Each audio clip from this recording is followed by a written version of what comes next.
Assalamualaikum warahmatullahi wabarakatuh. Selamat sore pemirsa, kembali lagi bersama saya Maura Keiza Ramdan.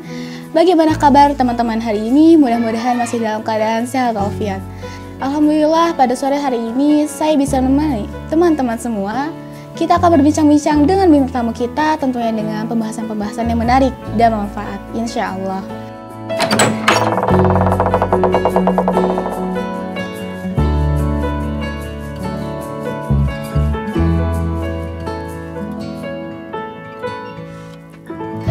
Langsung saja di samping saya sudah ada Bapak Jafar Ishak. Selamat sore Bapak. Sore. Bapak Jafar ini adalah seorang guru di bidang sejarah di beberapa sekolah ya Pak ya? Ya, alhamdulillah. Insya Allah para pemirsa juga sudah bisa menebak pembahasan kita kali ini, yaitu tentang sejarah. Baik Pak, sejarah ini kan masa lalu. Masa lalu kan kata orang-orang biarlah berlalu. Memang masa lalu itu sudah berlalu, tapi bukan berarti kita lupakan begitu saja. Kita ambil pelajaran dari kisah-kisah yang telah lalu, kita ambil pengalaman dari orang-orang terdahulu. Justru masa lalu ini kita jadikan peta untuk kehidupan kita sekarang dan kehidupan kita yang akan datang. Baik, kalau menurut Bapak manfaat dari mempelajari sejarah itu apa? Bisa sedikit dijelaskan gitu Pak?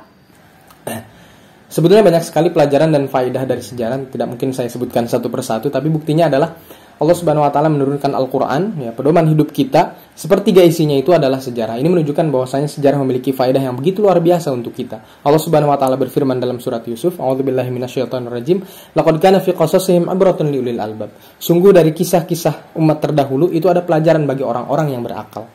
Minimalnya ketika kita mempelajari sejarah Islam yang benar, itu kita akan bangga menjadi seorang muslim, ya, bukan seorang muslim yang selalu berpikiran negatif tentang Islam ya Pak? Iya betul, salah satunya adalah itu. Jadi dia selalu negative thinking, dia pesimis melihat kejatuhan kaum muslimin, dia selalu berpikiran hal-hal yang buruk-buruknya saja tentang kaum muslimin. Kalau dia mempelajari sejarah, dia akan optimis, dia mengetahui bahwasanya kaum muslimin memang mengalami masa jatuh bangun, dia mengetahui syarat dan sebab syarat kenapa kaum muslimin bisa berjaya dan sebab-sebab kenapa kaum muslimin bisa runtuh, kurang lebih seperti itu.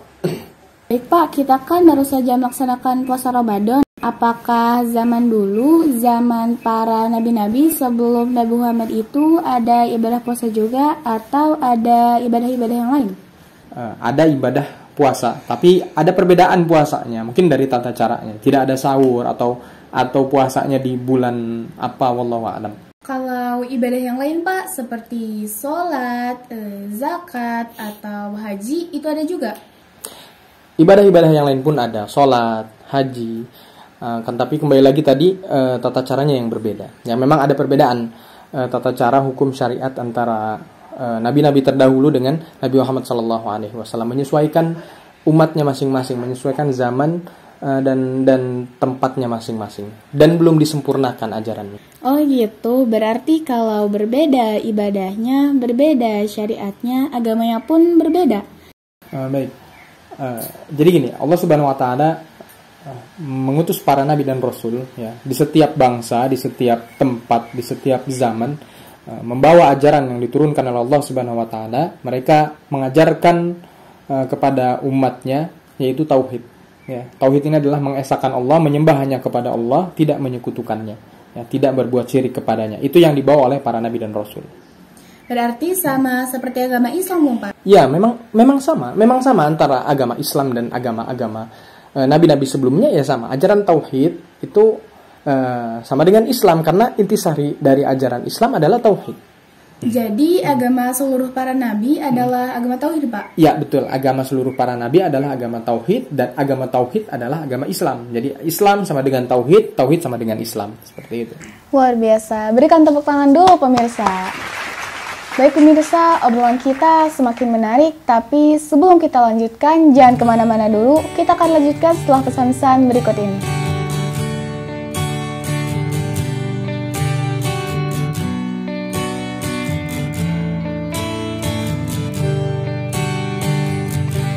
Pemirsa, kembali lagi bersama kami dalam Talk Show Khairul Ummah. Sebelumnya kita sudah membahas tentang sedikit sejarah syariat para nabi-nabi terdahulu. Nah, sekarang kita akan melihat foto-foto peninggalan para nabi-nabi terdahulu. Dan mungkin Bapak Jafar bisa sedikit menjelaskan ya Pak ya? Ya, insya Allah. Baik, yang pertama ini adalah foto Mbak Dein Soleh. Bisa sedikit dijelaskan Pak? Jadi ini peninggalannya umatnya Nabi Soleh, ya, namanya adalah kaum Samud. Mereka itu diberikan kelebihan oleh Allah Subhanahu Wa Taala, fisiknya itu kuat-kuat dan mereka ahli atau lihai dalam membuat bangunan, ya, membangun suatu bangunan, ya. Makanya ribuan tahun sampai sekarang ini bangunan masih berdiri kokoh. Kemudian yang kedua ini adalah gambar sebuah danau, Pak. Bisa sedikit dijelaskan, Pak? Baik, ini lebih dikenal dengan Laut Mati. Ya, jadi ini titik terendah di bumi. Ya, kenapa dikatakan Laut Mati? Karena kadar garam di danau tersebut itu sangat tinggi sekali. Jadi tidak ada makhluk yang hidup di danau tersebut. Jadi asin banget, ya, danaunya itu asin. Nah, ini dulunya itu tempat dakwahnya Nabi Lut alaihissalam. Ya, kemudian kaumnya diazab oleh Allah Subhanahu Wa Taala. Kalau boleh tahu mereka kenapa diazab, Pak? Mereka itu memiliki dosa yang langka pada saat itu. Jadi laki-lakinya itu suka sama laki-laki. LGBT berarti, iya, Pak? Betul, LGBT ya, zaman sekarang LGBT. Kalau gambar yang terakhir ini adalah gambar ukuran baju Nabi Adam katanya, Pak. Benar atau hanya perkiraan aja, Pak?